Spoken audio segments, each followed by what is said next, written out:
नमस्कार दोस्तों। मेरा नाम एन के प्रभात है और मैं एक सर्टिफाइड इन्वेस्टमेंट प्लानर हूं।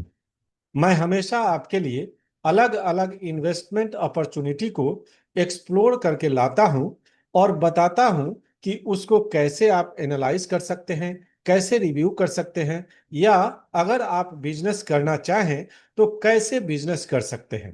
तो आज के इस वीडियो में हम चर्चा करने वाले हैं रियल एस्टेट बिजनेस आप कैसे कर सकते हैं। मतलब इस वीडियो में उस सारी बातें सीखेंगे कि किसी भी रियल एस्टेट प्रॉपर्टी को कैसे एनालाइज किया जाता है और इस तरह का बिजनेस करने के लिए आपको किन किन चीजों की रिक्वायरमेंट पड़ेगी, क्या रिस्क होगा, क्या सावधानियां बरतनी चाहिए। तो आइए बिना किसी देरी के वीडियो को शुरू करते हैं और एक एक बात को समझते हैं।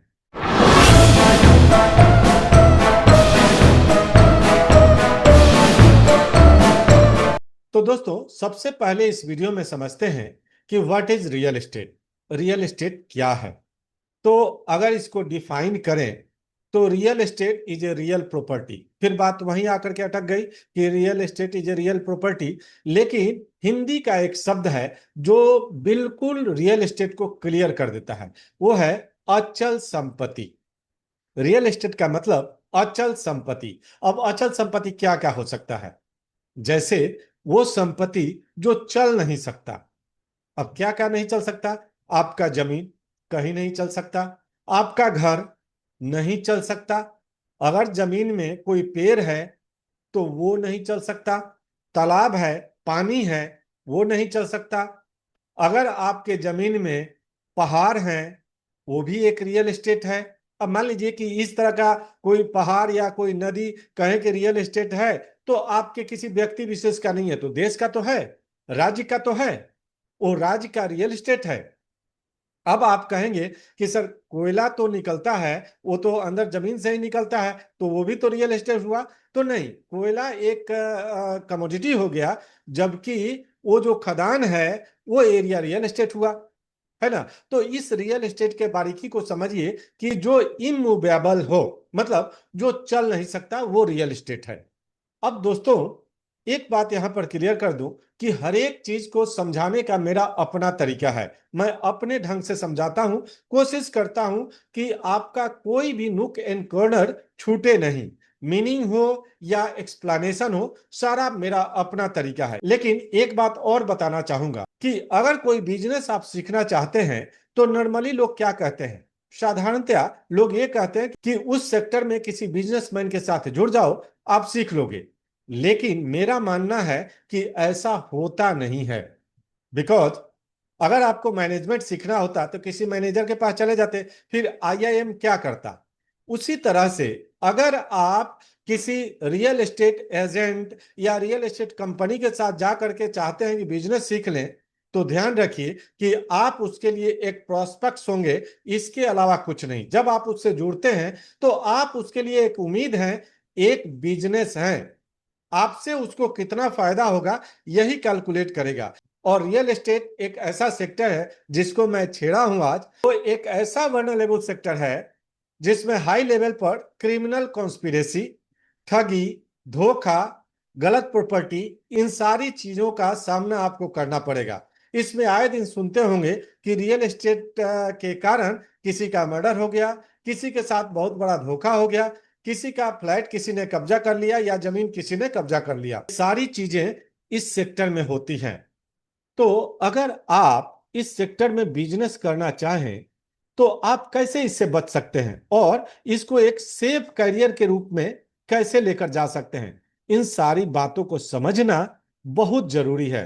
अगर मेरे इन बातों से रिलेट कर पाते होंगे तो आप यकीन कीजिए कि आप सही चीज सीखने वाले हैं इस वीडियो के माध्यम से। और ये मेरा इंट्रोडक्टरी वीडियो है और इसी के जरिए मैं रियल एस्टेट के कोर्स के संबंध में एक सीरीज शुरू करने वाला हूं, जो अगर आप मेरे यूट्यूब चैनल को सब्सक्राइब करते हैं तो उस सीरीज के माध्यम से पूरा रियल एस्टेट को डिटेल में सीख सकते हैं।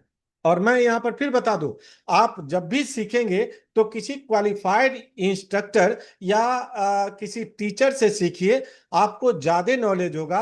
अगर किसी के पास जा करके सीखते हैं जो बिजनेसमैन है, वहां पर आपको धोखे, आपको चीटिंग या कई तरह की बातों का सामना करना पड़ सकता है, जो बाद में लोग कहते हैं कि हमको इस चीज की जानकारी नहीं थी, इसलिए ऐसा हो गया। इसलिए जरूरी है कि आप पूरी जानकारी लेकर के इस बिजनेस में जाएं। ये मेरा मानना है। अब आप जैसा सोचे आप कर सकते हैं। अब दोस्तों बात करते हैं रियल एस्टेट की।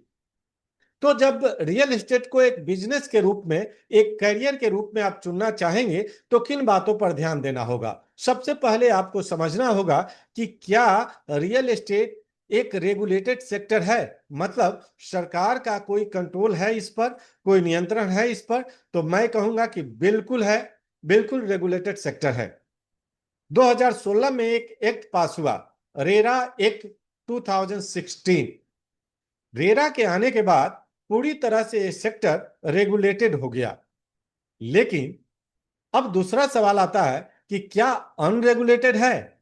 तो हाँ, रियल एस्टेट को पूरी तरह रेगुलेट करना मुश्किल ही नहीं, नामुमकिन भी है। क्योंकि कुछ प्रॉपर्टी ऐसी होती हैं जो कि फ्री होल्ड होती हैं, जो कि ओनर का होता है, वो चाहे तो सरकार को दे, जिसके ऊपर रेगुलेशन बाउंड हो, और नहीं चाहे तो नहीं दे।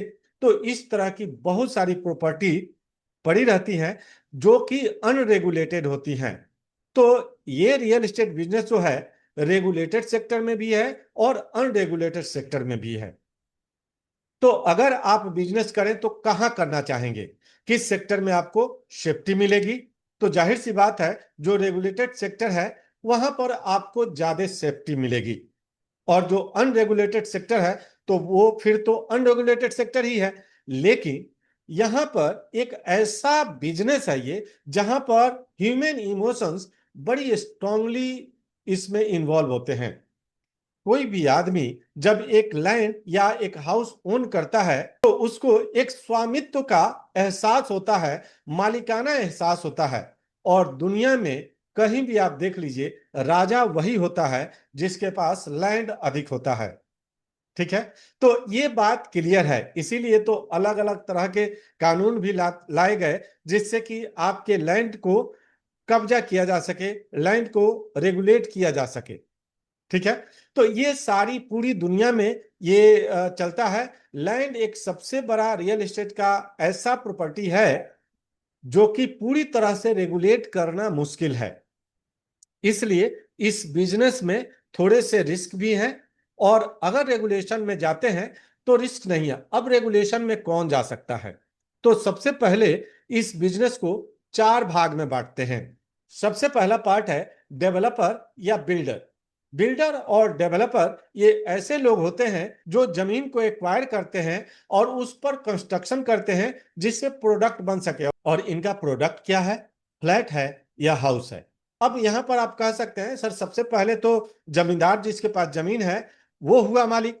तो बिल्कुल आप सही बोल रहे हैं, लेकिन जब तक वो प्रॉपर्टी बिजनेस में नहीं आता, बिजनेस का रूप नहीं बनेगा। इसलिए जमींदार के पोर्शन को हम हटाते हैं, हम वहां से शुरू करते हैं जहां से बिजनेस एक्टिविटी स्टार्ट होती है।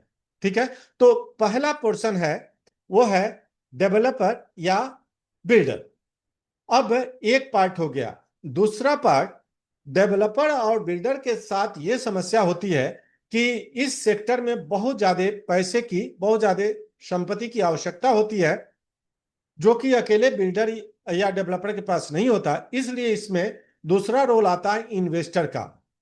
अब लोग इन्वेस्ट करते हैं। लोग अगर रेगुलेटेड सेक्टर में जाए तो रेगुलेटेड ढंग से इन्वेस्ट करेंगे, अनरेगुलेटेड सेक्टर में भी लोग इन्वेस्ट करते हैं, तो वो इन्वेस्टर का पार्ट हो जाता है। तीसरा पार्ट होता है सेलर्स का, और चौथा पार्ट कंज्यूमर या बायर। ये चार पार्ट में टोटल रियल एस्टेट सेगमेंट को आप डिवाइड कर सकते हैं: builder, investor, seller and buyer. Okay, अब इसमें आप किसी भी रोल में, जिस रोल में अपने को सुटेबल समझते हैं, वहां पर अपने आप को फिट करके आप ये बिजनेस स्टार्ट कर सकते हैं। अब इस बिजनेस के हर एक सेगमेंट में आपको कुछ ना कुछ चैलेंजेस फेस करने होंगे। और वो चैलेंजेस, जैसे आप अगर डेवलपर बनते हैं तो सबसे पहले लैंड एक्विजिशन। लैंड एक्विजिशन के लिए बहुत सारे प्रोसेस से गुजरना पड़ता है। उसके लीगल स्टेटस और उसके टाइटल डीड्स को बहुत बढ़िया से चेक करना होता है। अगर आप भी छोटे लेवल पर शुरू करना चाहते हैं तब भी आपको ये सारी प्रक्रिया से गुजरना पड़ेगा। ठीक है। अब प्रोजेक्ट को फाइनेंसिंग कैसे होगा, कौन बैंक फाइनेंस कर सकता है, लोकल फाइनेंसर्स कहाँ से आएंगे या प्राइवेट फाइनेंसर्स कहाँ से आएंगे, ये सारा एक कनेक्शन जोड़ना भी एक बड़ा काम है। उसके बाद आता है सेलिंग का काम। सेलिंग में आपका कम्युनिकेशन स्किल और आपका लेबर, आपका मेहनत, ये दोनों रंग लाएगा। अगर आपके पास कम्युनिकेशन स्किल नहीं है तो अगर लीड आता भी है तो कन्वर्ट नहीं कर पाएंगे। अब सवाल आता है कि लीड कहाँ से आएंगे, मतलब बायर्स कहाँ से आएंगे, कौन बायर हो सकता है, और कैसे उनको मोटिवेट किया जा सकता है। ये सारी चीजें आप सीखेंगे इस कोर्स में जो मैं लॉन्च करने वाला हूं। आज का ये इंट्रोडक्टरी वीडियो है। आपको फिर एक बार याद दिला दूं कि अगर आप ये बिजनेस सीखना चाहते हैं तो किसी ऐसे ऑर्गेनाइजेशन या किसी ऐसे व्यक्ति से सीखिए जो कि इसका प्रॉपर ट्रेनिंग देता हो, ना कि ऐसे व्यक्ति से सीखिए जो खुद बिजनेस करता हो। क्योंकि आप एक बिजनेसमैन के लिए केवल एक प्रोस्पेक्ट्स होंगे, और जबकि एक इंस्टीट्यूट या एक इंस्ट्रक्टर या टीचर के लिए आप एक स्टूडेंट होंगे। आपको एक बात बता दूं कि दुनिया में अगर किसी के सफलता पर कोई खुश होता है तो सबसे पहले उसका टीचर या उसका इंस्ट्रक्टर ही खुश होता है। तो एक वीडियो में ये सारी बातें तो क्लियर नहीं हो पाएंगी। इसके लिए कई वीडियो बनाना पड़ेगा और एक सीरीज चलाना पड़ेगा।